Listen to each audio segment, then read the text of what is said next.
अध्यक्ष महोदय, राज्य के सरकारी विभागों में राज्य कर्मियों को अपने पद के अनुसार उसे 7वें वेतन आयोग के तहत मूल वेतन के साथ ग्रेड पे दिया जा रहा है और लेवल भी निर्धारित है, जबकि बीपीएससी टीआर1, बीपीएससी पीआर2, बीपीएससी टीआर3 द्वारा चयनित अध्यापक एवं सक्षमता पास विशिष्ट शिक्षकों को का ना ही ग्रेड पे निर्धारित किया गया है और ना ही लेवल तय किया गया है। सिर्फ नियोजन के तहत वर्ग 1 से 5 के अध्यापकों को एवं विशिष्ट शिक्षकों को 25,000, वर्ग 6 से 8 के अध्यापक को 28,000, वर्ग 9 से 10 के अध्यापक एवं विशिष्ट शिक्षकों को 31,000, वर्ग 11 से 12 के अध्यापक एवं विशिष्ट शिक्षकों को 32,000 रुपया मूल वेतन दिया जा रहा है, जो 7वें वेतन आयोग से बिल्कुल अलग है, जिसके कारण भविष्य में अध्यापक एवं विशिष्ट अध्यापकों को 8वें वेतन आयोग के लाभ से वंचित रहना पड़ सकता है, जबकि उक्त शिक्षकों को भी राज्य कर्मी का दर्जा प्राप्त है। अतः उक्त शिक्षकों के हित में पद के अनुसार शिक्षकों को ग्रेड पे तथा लेवल निर्धारित करने हेतु हम सदन के माध्यम से सरकार का ध्यान आकृष्ट कराते हैं। माननीय मंत्री शिक्षा विभाग। अध्यक्ष महोदय, वस्तुस्थिति यह है कि पंचायती राज संस्थाओं एवं नगर निकाय संस्थाओं द्वारा नियुक्त शिक्षकों को समान कार्य के बदले समान वेतन देने से संबंधित माननीय सर्वोच्च न्यायालय में दायर SLP C संख्या 20/2018 बिहार सरकार एवं अन्य बनाम बिहार माध्यमिक शिक्षक संघर्ष समिति एवं अन्य के साथ दिनांक 10/5/2019 को पारित आदेश, जिसमें माननीय उच्च न्यायालय के द्वारा समान कार्य के बदले समान वेतन देने हेतु पारित आदेश को निरस्त कर दिया गया है। राज्य सरकार पंचायती राज संस्थाओं एवं नगर निकाय संस्थाओं द्वारा नियुक्त शिक्षकों को बेहतर वेतन एवं सेवा शर्त हेतुकृत संकल्पित रही है।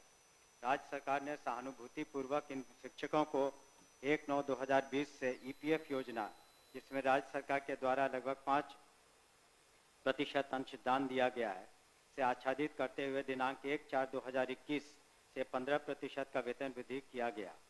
पुनः राज्य सरकार द्वारा स्थानीय निकाय शिक्षकों को बेहतर सेवा शर्त एवं वेतन प्राप्त हो के परिप्रेक्ष्य में बिहार विद्यालय विशिष्ट शिक्षा नियमावली 2023 अधिसूचित किया गया। नए शिक्षकों के नियुक्ति हेतु बिहार राज्य विद्यालय अध्यापक नियुक्ति, स्थानांतरण, अनुशासनिक कार्रवाई एवं सेवा शर्त नियमावली 2023 अधिसूचित किया गया। सरकार द्वारा इन दोनों नियमावली से नया पद सृजित किया गया।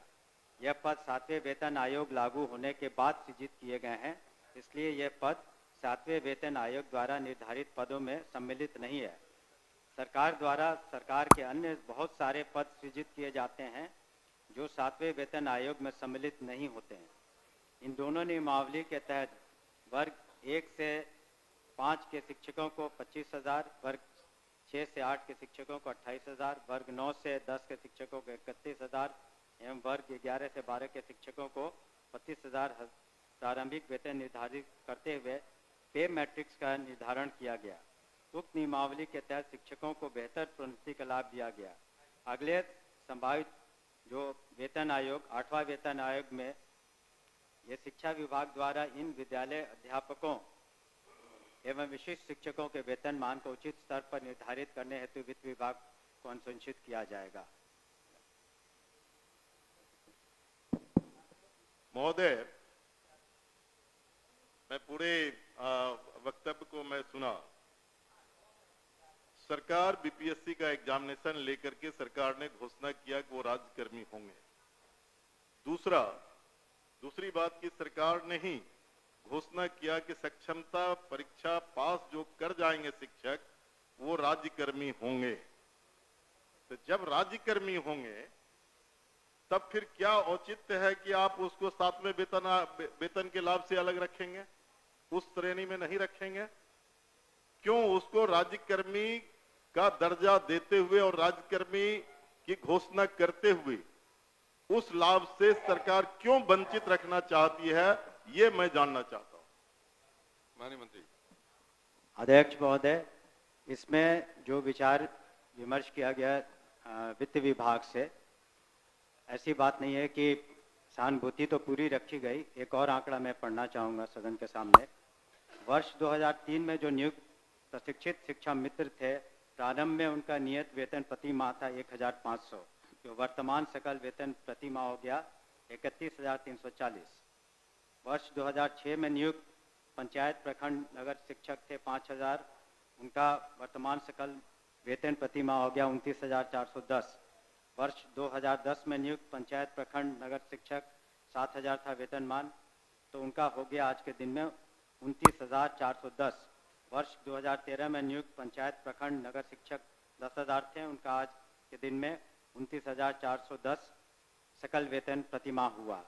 ये वित्त विभाग की सोच थी कि इनका 7वें वेतन आयोग से आच्छादित नहीं होंगे और इनके लिए अलग से उन्होंने एक पे मैट्रिक्स बनाई। लेकिन साथ ही हमने ये भी कहा कि भविष्य में जब 8th पे कमीशन लागू होगा तो उसमें फिटमेंट कमेटी बैठती है और फिटमेंट कमेटी जिस श्रेणी में ये फिट करेंगे उसमें उनको आच्छादित करेंगे। धन्यवाद महोदय। जो सरकार के द्वारा वक्तव्य फिर दोबारा दिया गया, ये पुरानी बात को दोहराई गई कि जब नियोजन इकाई, कई नियोजन इकाई थी, आपने 23 में उस तमाम नियोजन इकाई को भंग कर दिया। अब जिला स्तर पर नियोजन इकाई आपने गठित कर दिया, जितने जिला है उतने ही नियोजन इकाई है।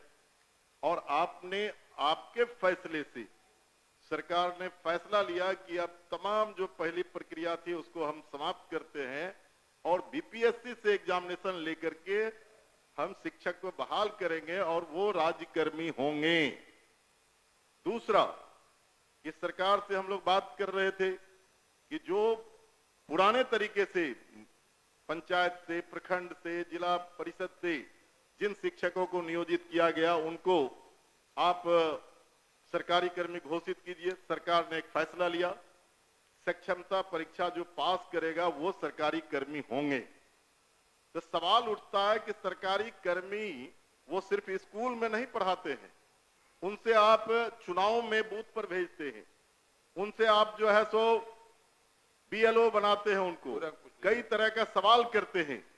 जब वो सरकारी कर्मी आपने घोषित किया है तब सरकारी कर्मी के बराबर उसके समकक्ष 7वां वेतन क्यों नहीं देना चाहती है, ये हम जानना चाहते हैं। तो नहीं, उनका कहना है कि वो पुराना जो बताया 4000 था, 2000 था, 3000 था। दूसरी बार खड़े होकर बोले तो नहीं सर मैं अध्यक्ष महोदय, जब ये पूरा मामला वित्त विभाग में गया, वित्त विभाग इसमें सारी निर्णय लेता है। पे मैट्रिक्स उन्होंने नया किया और कहा कि ये 7वें वेतन आयोग से आच्छादित नहीं होंगे। और दूसरी बात ये भी है, हम इस बात को स्वीकार कर रहे हैं कि भविष्य में जब 8th पे कमीशन का इन्होंने बात उठाई है, तो जब भी पे कमीशन केंद्र सरकार के द्वारा जब वो लागू होता है तो यहाँ बिहार में भी फिटमेंट कमेटी बैठती है और फिटमेंट कमेटी के अनुसार उस वक्त जिसमें करेंगे हम लोग अनुशंसा करेंगे। लेकिन अंतोगत्वा इन सभी मामलों में वित्त विभाग अपने वित्तीय प्रबंधन के तहत ही अंतिम फैसला देता है, जिसको सभी को स्वीकार करना पड़ता है। धन्यवाद। हो गया आपका। नहीं सर ठीक है, वो लोग पूछेंगे, लेकिन मेरा सबमिशन है सर, सप्लीमेंट्री मेरा ये है कि वित्त विभाग से सारी प्रक्रिया को पूरा करते हुए तब आपने बीपीएससी का एग्जामिनेशन लिया, तब आपने राज्यकर्मी का दर्जा दिया। तो साथ में वहीं घूम फिर के आ रहे हैं आप। साथ में वेतन का आप लाभ उसे क्यों नहीं देना चाहते, ये सरकार एक लास्ट करते हैं सर। एक ही बात तो बोल रहे, बोलिए अध्यक्ष।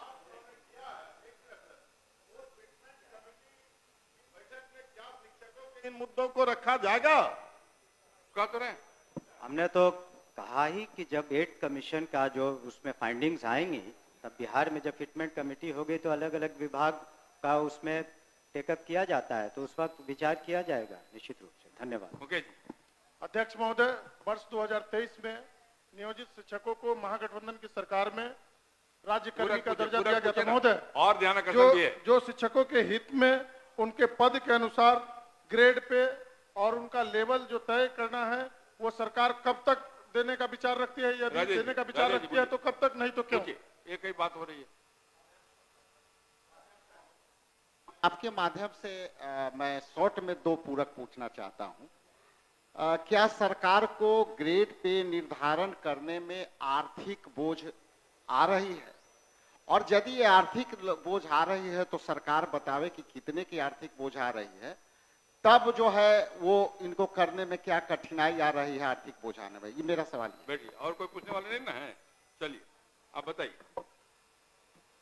महोदय, ये तो जब ऐसे मामले वित्त विभाग में जाते हैं तो नीति निर्धारण और सारी समीक्षा वित्त विभाग करती है, तो वित्त विभाग का निर्णय सभी को मान्य होता है, और इस पर क्या आंतरिक जो वित्तीय बोझ रहेगा सभी चीज़ों का कैलकुलेशन उन्होंने किया होगा, तभी इस तरह का उन्होंने इस निर्णय पर पहुंचे जिसके बारे में हमने सदन को अवगत किया है। अध्यक्ष माननीय महोदय, सर, अध्यक्ष विद्यासागर महोदय, केसरी, अध्यक्ष आपकी महोदय, सूचना को पढ़े। अध्यक्ष, बैठी, हो गया? नहीं, अरे एक 3 बार जवाब दिया, 3 बार वही सवाल खड़ा किया जो आप पढ़िए। अभी केसरी जी,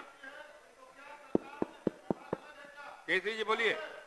माननीय अध्यक्ष महोदय, अररिया जिला अंतर्गत फारबिसगंज विधानसभा